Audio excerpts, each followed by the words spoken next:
All right. So we're meeting here today for the first time with Mrs. a little bit off the spectrum. And reason why is we want to talk about uh, essentially what's going on with the electorate. Things are obviously pretty chaotic this year. Got weird situations where we've got uh, groups of Republicans like Liz and Dick Cheney and a bunch of Bush operatives all heading over to endorse Kamala Harris, and there's people actively asking for George W. Bush to endorse Kamala. And then on the other side, we have people like RFK Jr. and Tulsi Gabbard and a whole myriad of people you wouldn't normally expect being Republican showing up in the Trump camp. Some of them actually slated to be part of his transition team. And I think this is confusing a lot of people because of what goes on with our whole light right left conception of how the politics work. And I think it's illustrative that the right left spectrum doesn't work very well.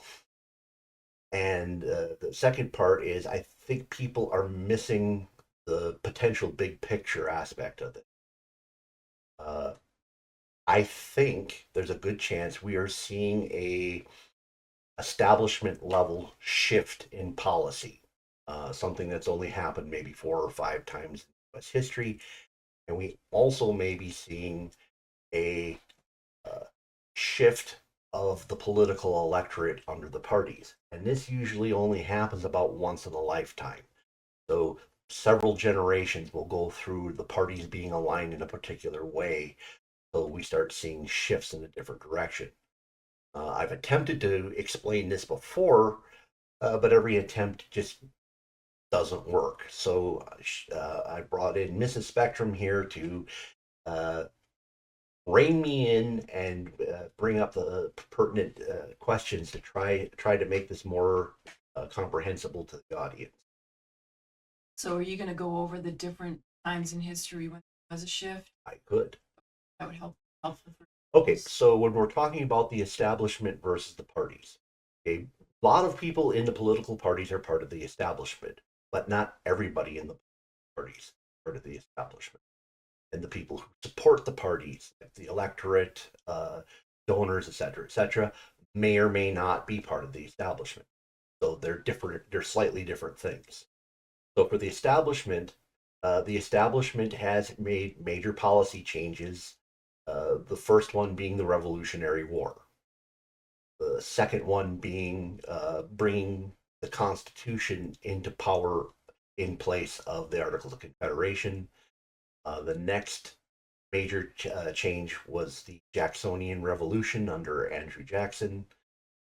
Uh, the next one would be the Civil War. And then the one we're kind of currently still living through is uh, essentially progressive dominance, the progressive ideology dominance of the establishment. How did those examples going to shift? Like, why are those shifts and not something else? So what happens is our system and most systems are kind of designed to function like this, where you want all the major decision makers, all the people who are part of the power structure, to be more or less in tune with each other. And that's what we call an establishment. And so what usually happens is you do have little factions within it, but there's major ideas that they all agree on. So that keeps things peaceful and moving forward.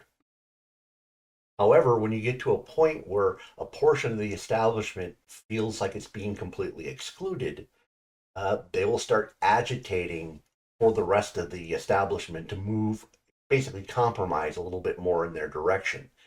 When the other side doesn't feel like compromising is when we start seeing these shifts because then agitation starts spilling into the electorate, starts actually, and the agitation can go all the way to violence. Uh, and I believe we are starting to see, we're in the middle of seeing that function right now.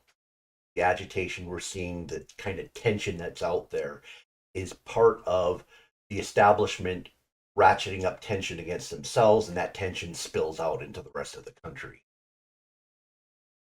So it's beyond the normal give and take. It's a we need to really rethink what we're doing is what's going on. So that differentiates slightly from the party system because what ends up happening is over time, particular pieces of the electorate, either new electorate groups develop, and the parties realize, oh, there's a new group to capture out there. So we need to figure out, who gets to maneuver and take them over. Or alternately, what's happening, part of what's happening now is a portion of the electorate's been abandoned, and another group is looking at how to take them up. And so that's in play as well. See that. Uh, so I think one of the things we're trying to talk about is so at least I'm seeing in chatter online is we have uh, personalities I mentioned earlier, very people who you'd associate with the left coming over to Trump. And I'll see a lot of conservatives online saying, how can this be a good thing? But look at the policies of RFK in terms of like the environment. Some of the things he says about healthcare doesn't sound, small government. It sounds big government. And Gabbard was a member of the Democratic Party forever. Mm-hmm. So how is this good for us? So I think policy is probably the thing that's confusing people. At the establishment level, I think we've been in a situation where there's been very little ability for people who are not for war to have their ideas uh, brought into reality. So if you think the United States is involved in too many wars, there really isn't a way to say that, get it implemented and have it happen. Pretty much, you'll see a little bit of resistance where one side will say, "Oh, well, that's Bush's war, so we as Democrats are against it," or it'll be just the other way around, or the other, "Oh, well, that's our war, so you guys." So, and we see that, but it doesn't actually turn into peace. It always ends up being war. And that's because overwhelmingly the establishment has been for war. They're saying, okay, this is part of what we're attempting to accomplish. We are spreading our values through the world via war if necessary. That's true today too. They're doing it for that reason, or if it's more money. Well, that comes with it. Uh, what the major driving force for our establishment is progressive. There are Democratic progressives, there are Republican progressives, and both of them are the dominant force in both parties. That is because the establishment itself is progressive. A part of the progressive ideal that's manifested since World War II is that uh, we have established what's called the neoliberal order, or the rules based order, or the global order. And how it works is the United States is in the driver's seat. We work through all these global organizations, when the World Trade Organizations and stuff like that. But there's always a hint in the background saying, got the final veto. We'll let you guys play at global governance, but we have the final veto. And we're going to bring you peace. Sometimes you'll hear it described as Pax Americana.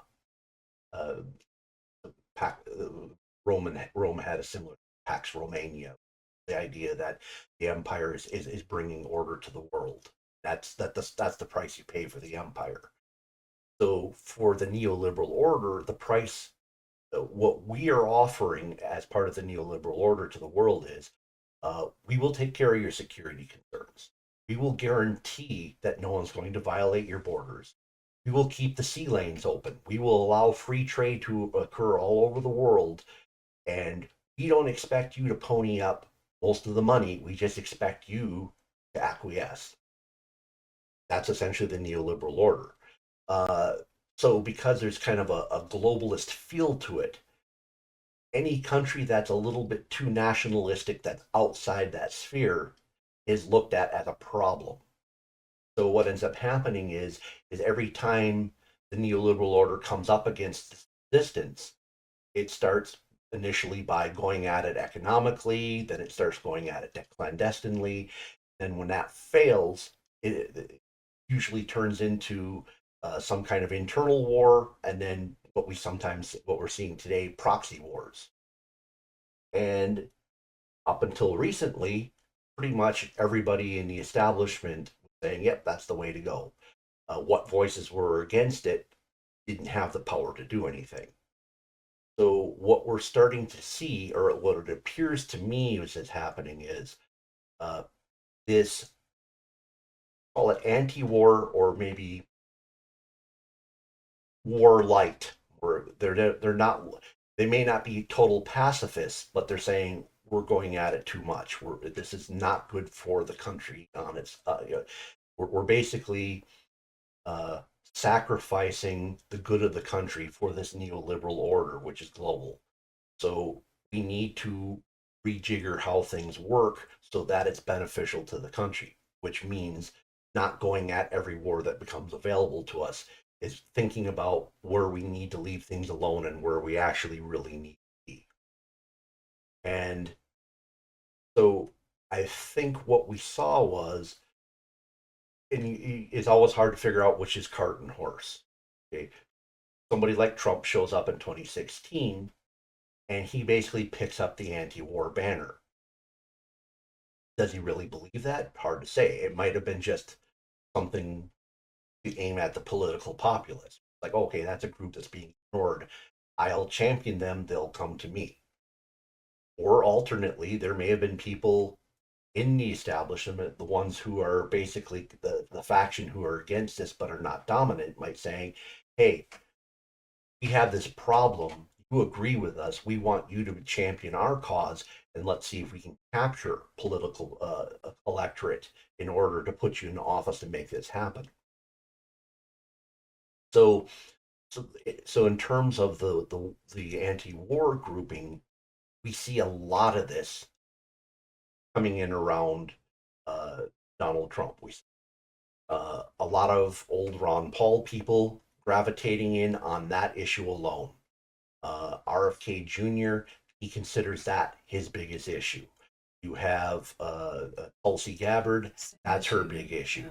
A lot of the young conservatives out there, not yeah, there's a term, I don't know if you've heard Michael Malice, he calls them boomer cons.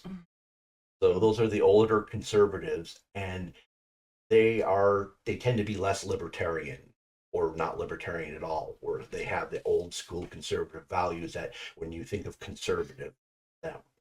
A lot of these younger libertarians, or excuse me, conservatives, have more of a libertarian lean, and they're coalescing around Trump as well.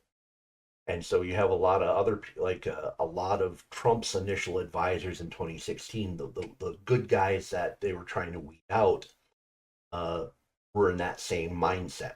We've bitten off way too much more than we can chew. Need to figure out how to scale it back. And sometimes I refer to it as empire light. Which I think is weird.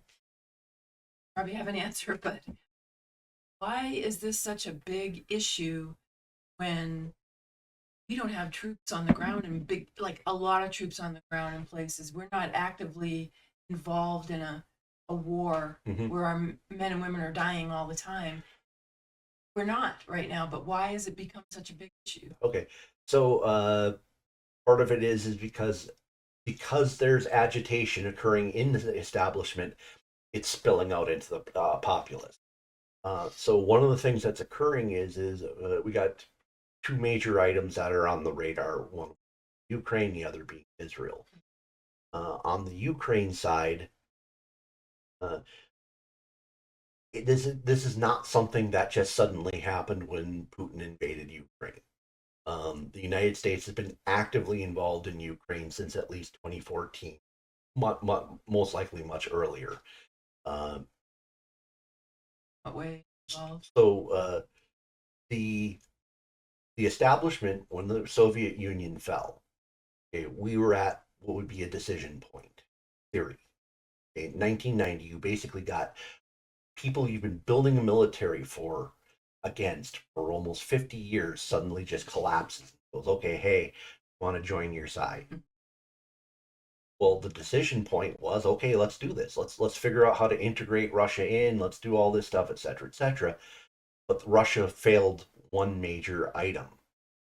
Russia wanted to be a partner in the neoliberal order. It didn't want to be a subject of the neoliberal order. So their whole thing was, yeah, we see what you're doing. We like what you're doing. We are an equal to the United States. We are a peer. So the two of us will get together and we'll organize this and run it and we'll make the world for the better good. I mean, in political terms. I mean, Yeah. who knows what the Russians actually wanted or whatever, but that's what comes to the surface. And of course, the United States is, oh, no, no, no, that's not how the neoliberal order works. Neoliberal order works with us in charge of it. So since the Russians would not accept the idea of not being a peer, uh, uh, United States and Europe slowly began undermining the old Soviet bloc, working its way all the way up to the Ukrainian border, and then eventually crossed in. If you have any questions about what we've been talking about, please put it down in the comment section. It's a wide enough question. I might even do another video on that. Definitely try to answer all my comments. Please smash the like button. If the YouTube algorithm has brought you here and you're not a regular subscriber, look at my other titles. Get into a lot of different things. Surely you'll find something you like. Consider subscribing. And if you know somebody who might find this interesting, please share it with them. Thank you for spending time with me this evening. Hope to see you again in a future video.